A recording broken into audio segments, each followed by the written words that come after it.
America ఒత్తిడికి నేను తలొగ్గలేదు, అందుకే రాజీనామా చేయాల్సి వచ్చింది. అమెరికాకు నేను భయపడదలుచుకోలేదు, వాళ్ళ ఒత్తిడి కోసం నా దేశాన్ని నేనుండగా తాకట్టు పెట్టదలుచుకోలేదు. అందుకే నేను రిజైన్ చేశాను. మా బంగ్లాదేశీయుల మృత దేహాల ఊరేగింపును నేను చూడాలి అని చెప్పి అనుకోలేదు, అందుకే నేను రాజీనామా చేశాను అని ఒక ఇంగ్లీష్ దినపత్రికకు లేటెస్ట్గా ఇచ్చినటువంటి ఇంటర్వ్యూలో అవామీ లీగ్ అధినేత, బంగ్లాదేశ్ మాజీ ప్రధాని షేక్ హసీనా ఆమె మాట్లాడారు. అమెరికా మీద కొన్ని ఆరోపణలు కూడా చేశారు. అంటే బంగ్లాదేశ్లో జరుగుతున్న అల్లర్ల వెనక అమెరికా హస్తం ఉంది అని ఆమె ఆరోపణలు చేస్తూ ఒక ఇంగ్లీష్ దినపత్రికకు ఇంటర్వ్యూ ఇచ్చారు. ప్రస్తుతం ఆ ఇంటర్వ్యూ ప్రపంచవ్యాప్తంగా వైరల్ అయిపోయింది. దీని మీద చర్చలు, వాదోపవాదాలు ఇవన్నీ కూడా జరుగుతూ ఉన్నాయి. ఆమె ఇంకా ఏమన్నారు ఆ ఇంటర్వ్యూలో అంటే, నేను మా బంగ్లాదేశ్ యువత యొక్క మృతదేహాల ఊరేగింపును చూడాలి అని చెప్పి నేను అనుకోలేదు. కానీ ఆపోజిషన్ పార్టీ వాళ్ళు బంగ్లాదేశ్లో విద్యార్థుల శవాలపై అధికారాన్ని హస్తగతం చేసుకోవాలి అని చెప్పి అనుకున్నారు. దాన్ని నేను అంగీకరించలేదు. అందుకే ప్రధాని పదవికి రాజీనామా చేసి వచ్చాను. ఒకవేళ నేను సెయింట్ మార్టిన్ ఐలాండ్పై సార్వభౌమత్వాన్ని అప్పగించి అమెరికాకు బంగాళాఖాతంలో పట్టు గనక వాళ్లకు ఏర్పాటు చేసి ఉంటే, పట్టు కల్పించి ఉంటే అమెరికాకు, నేను ఇప్పటికీ పదవిలో కొనసాగేదాన్ని. సో ఈ అల్లర్ల వెనక అమెరికా ఉంది. దయచేసి బంగ్లాదేశ్ ప్రజలెవ్వరు అతివాదుల మాయలో పడకండి అని చెప్పి ఇంగ్లీష్ పత్రికకు ఇచ్చినటువంటి ఇంటర్వ్యూలో బంగ్లాదేశీలకు సందేశాన్ని కూడా ఆమె పంపించారు. అంతేకాకుండా ఆమె చాలా మంది నాయకుల పేర్లు, కార్యకర్తల పేర్లు చెప్తూ ఇట్లా వీళ్ళందరూ హత్యకు గురయ్యారు, ఆ విషయం తెలిసి నేను చాలా చాలా ఆవేదన చెందుతూ ఉన్నాను. మా పార్టీకి చెందిన చాలా మంది సభ్యుల ఇళ్లను టార్గెట్ చేసి మరీ ధ్వంసం చేశారు. భగవంతుని దయ వల్ల నేను త్వరలోనే తిరిగి బంగ్లాదేశ్కు వెళతాను. మా పార్టీ అవామీ లీగ్ మరోసారి అక్కడ ఎన్నికల్లో నిలబడుతుంది. బంగ్లాదేశ్ యొక్క క్షేమం కోసం నేనెప్పుడు భగవంతుడిని ప్రార్థిస్తాను అని చెప్పి ఈమె మాట్లాడిందండి. అయితే షేక్ హసీనా ఆగస్టు 5వ తేదీ బంగ్లాదేశ్లో జరుగుతున్నటువంటి అల్లర్లకు సంబంధించి ఆమె మాట్లాడినటువంటి కొన్ని మాటలు, అంతకుముందు ఏడాది మే నెలలో షేక్ హసీనా ఇచ్చినటువంటి కీలక ప్రకటనలోని కొన్ని వ్యాఖ్యలు ఇప్పుడు అవన్నీ కూడా చర్చకు వస్తూ ఉన్నాయి. నిజానికండి ఆమె యూకేలో ఉండాలి అని చెప్పి, యూకేలో ఆ మెసేజ్ కూడా ఉంటాయి, ఆశ్రయం కోసం ఆమె దరఖాస్తు చేసుకున్నారు. కానీ యూకే ప్రభుత్వం ఆమె అప్లికేషన్ను తిరస్కరించింది. సో భారతదేశంలోనే ప్రస్తుతం ఆమె ఉన్నారు. యూకే వెళ్ళాలి అన్నటువంటి ఆమె ప్లాన్, ఆమె ఆలోచన కాస్త విఫలమైపోయింది. యూకేలో ఆమెకు సంబంధించిన ఆస్తులు ఉన్నాయి కాబట్టి అక్కడికి వెళ్ళి యూకేలో గడపొచ్చు, మళ్ళీ బంగ్లాదేశ్లో అల్లర్లు ఇవన్నీ తగ్గిన తర్వాత ఎలక్షన్స్ టైంలో రావచ్చు అన్నటువంటి ఆలోచన ఉంది ఆమెకు. కానీ యూకే చాలా కన్వీనియంట్గా, చాలా హిపోక్రాటిక్గా ఈమెకు డోర్స్ క్లోజ్ చేసి పెట్టింది. సో అది ఈమె పరిస్థితి. అయితే మే నెలలో మన 2024 మేలో షేక్ హసీనా ఒక ప్రకటన చేశారు. బంగ్లాదేశ్లో వైమానిక స్థావరం ఏర్పాటు చేసుకోవడానికి ఒక దేశం నన్ను అనుమతిని అడిగింది, కానీ నేను లేదు వద్దు అని చెప్పాను. సో అందువల్ల ఆ దేశానికి నా మీద చాలా కోపం వచ్చింది. నా ఎన్నిక సాఫీగా జరిగేటట్లు కూడా చేస్తాము అని చెప్పి ఆ దేశం నాకు ఆఫర్ ఇచ్చింది.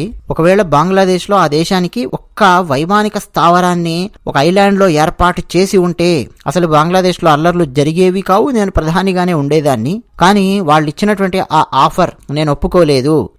నేను ఇక్కడ దేశంలో ప్రధానిగా కొనసాగడానికి ఇతర దేశాలకు చెందినటువంటి పెత్తనము అవన్నీ బంగ్లాదేశ్ మీద ఆ కోణంలో నేను ఎప్పుడు కూడా ఆహ్వానించదలుచుకోలేదు.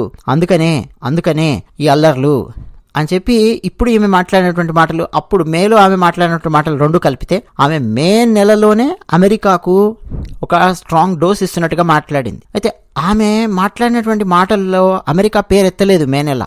ఇప్పుడు ఇంకేముందండి, నిండా మునిగిన వాడికి చలేమిటి అన్నట్టు ఇప్పుడు డైరెక్ట్గా అమెరికా పేరెత్తి ఆమె మాట్లాడింది. ఏ ఐలాండ్లో వాళ్ళు వైమానిక స్థావరాన్ని ఏర్పాటు చేసుకోవాలనుకున్నారో ఆ ఐలాండ్ పేరు కూడా ఇప్పుడు చెప్పింది. సో మే నెల ఎప్పుడైతే ఈమె ఆ ప్రకటన చేసిందో ఆ తర్వాత ఒక్కసారిగా అమెరికాకు చెందినటువంటి వాళ్ళు ఉలిక్కిపడ్డారు. అప్పటి నుంచే వాళ్ళు మెల్లిగా ప్లాన్ చేయడం మొదలెట్టారు అన్నది ప్రస్తుతం అంతర్జాతీయంగా వినిపిస్తున్నటువంటి వాదన. సో ఎలాగైనా సరే ఈమెను గద్దె దింపాల్సిందే అని చెప్పి జనరల్గా అమెరికా వాళ్ళు ఉపయోగించేటటువంటి రకరకాల పద్ధతులు ఉంటాయి. ఏ దేశంలో అయినా సరే ఆ దేశ ప్రధానిని కానీ అధ్యక్షుడిని కానీ గద్దె దింపాలి అంటే ఇక్కడ కూప్ అని చెప్పి పిలుస్తాం మనము. సరే కొన్ని దేశాల్లో పీ సైలెంట్ అండి, కూ అనాలండి అంటుంటారు. What ever it is. ఆ దేశాధ్యక్షుడి మీద ఆ దేశపు సైన్యంతోనే తిరుగుబాటు చేయిస్తూ ఉంటారు. దానికి కావాల్సినటువంటి ఆ మేధావిత్వం మొత్తం అమెరికా ప్రభుత్వం దగ్గర ఉంటుంది. సో ఏ దేశంలో అల్లర్లు చేయించాలన్నా, ఏ దేశంలో ఏం చేయించాలన్నా కానీ డెఫినెట్గా అండి చేయించగలిగేటటువంటి ఆ సామర్థ్యం వాళ్ళకు ఉంటుంది. అవసరమైతే మానవ హక్కులను ఉపయోగించుకుంటారు. మానవ హక్కుల హననం జరుగుతోంది ఈ దేశంలో అని చెప్పి మొదలెడతారు. అక్కడి నుంచి ఉద్యమాలు నిర్మించేటటువంటి వాళ్లకు రకరకాలుగా సహాయ సహకారాలు అందిస్తూ ఉంటారు. అంతర్జాతీయ మీడియా పరంగా సహాయ సహకారాలు అందిస్తుంటారు. అంతర్జాతీయ సంస్థల ద్వారా రకరకాలుగా ఒత్తిళ్లు పెంచుతూ ఉంటారు.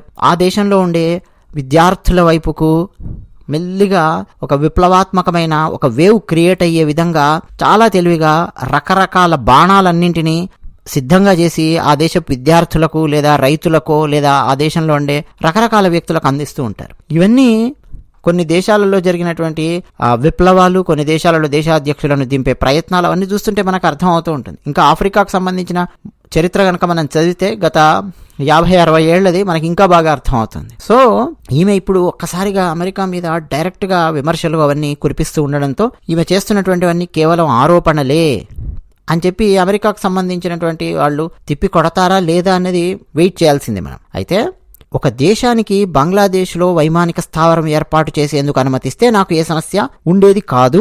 ఇది చూడ్డానికి ఒక దేశాన్ని మాత్రమే లక్ష్యంగా చేసుకున్నట్లు కనిపిస్తుంది, కానీ వాళ్ళ లక్ష్యం అది కాదు.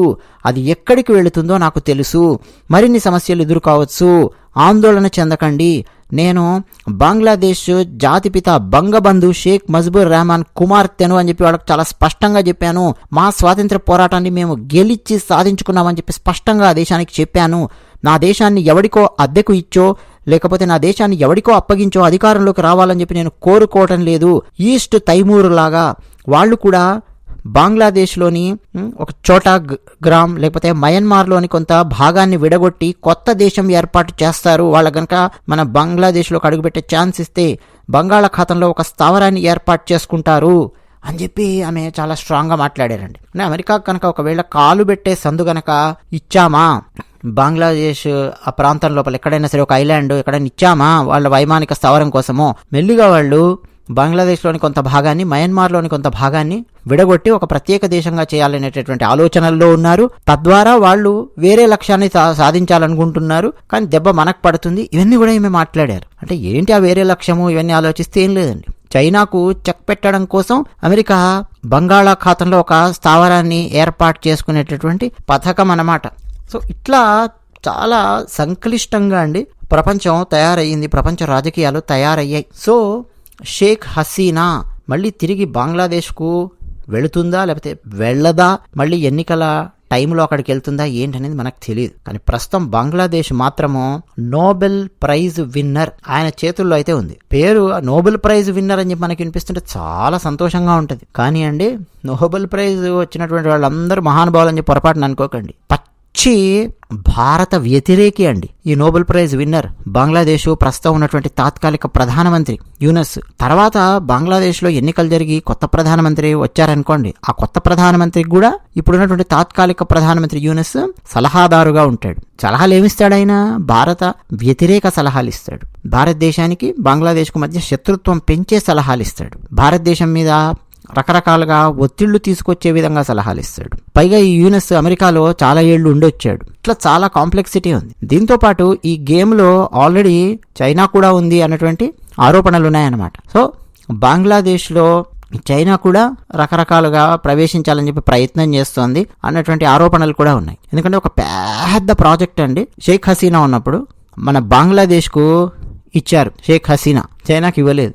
చైనా వాళ్ళు చాలా ఎక్స్పెక్ట్ చేశారు ఆ ప్రాజెక్ట్ వస్తుందని చెప్పి, ఇవ్వలేదు ఆమె. మన బంగ్లాదేశ్ మన భారతదేశము రెండు మనం స్నేహితులము, రెండు స్నేహంతో ఉన్నటువంటి దేశాలు. అందుకని చెప్పి మనం భారతదేశానికి ఇద్దాము, చైనాకి ఇచ్చామంటే మనకు చాలా సమస్యలు వస్తాయని చెప్పి ఆమె భారతదేశానికి ఇచ్చింది ఆ ప్రాజెక్ట్. అప్పటి నుంచి కూడా చైనా వాళ్ళకి కొంచెం కంటగింపుగా ఉంది. సో ఇట్లా తిలా పాపం తలా పిడికెడు అని చెప్పి అంటాం బంగ్లాదేశ్లో ప్రస్తుత పరిస్థితికి కారణం అన్నట్టు. ఇంకో కీలకమైనది ఉందండి, మనం మర్చిపోతే అలా పాకిస్తాన్లో ఉన్నటువంటి గూఢచారి సంస్థలు అవన్నీ కూడా రకరకాలుగా చాప కింద నీరులాగా బంగ్లాదేశ్లో ఈ విద్యార్థుల చేత రెచ్చగొట్టించి మైనారిటీల మీద అంటే హిందువుల మీద, క్రైస్తవుల మీద, బౌద్ధుల మీద దాడులు చేయించడము, ఆలయాల మీద దాడులు చేయించడము, అలాగే షేక్ హసీనా ప్రభుత్వాన్ని కిందికి కూలదోయించే ప్రయత్నాలు చేయించడము, ఇవన్నీ చేయించడం వెనక వాళ్ళు కూడా ఉన్నారన్నటువంటి ఆరోపణలు ఉన్నాయి. సో ఏది ఏమైనప్పటికీ షేక్ హసీనా అమెరికా మీద చేసినటువంటి ఆరోపణలు మాత్రం ప్రస్తుతం వైరల్గా మారే. మరి అమెరికా నుంచి అధికారికంగా షేక్ హసీనాకి ఏం సమాధానం వస్తుంది అన్నది మనం వేచి చూడాల్సిందే.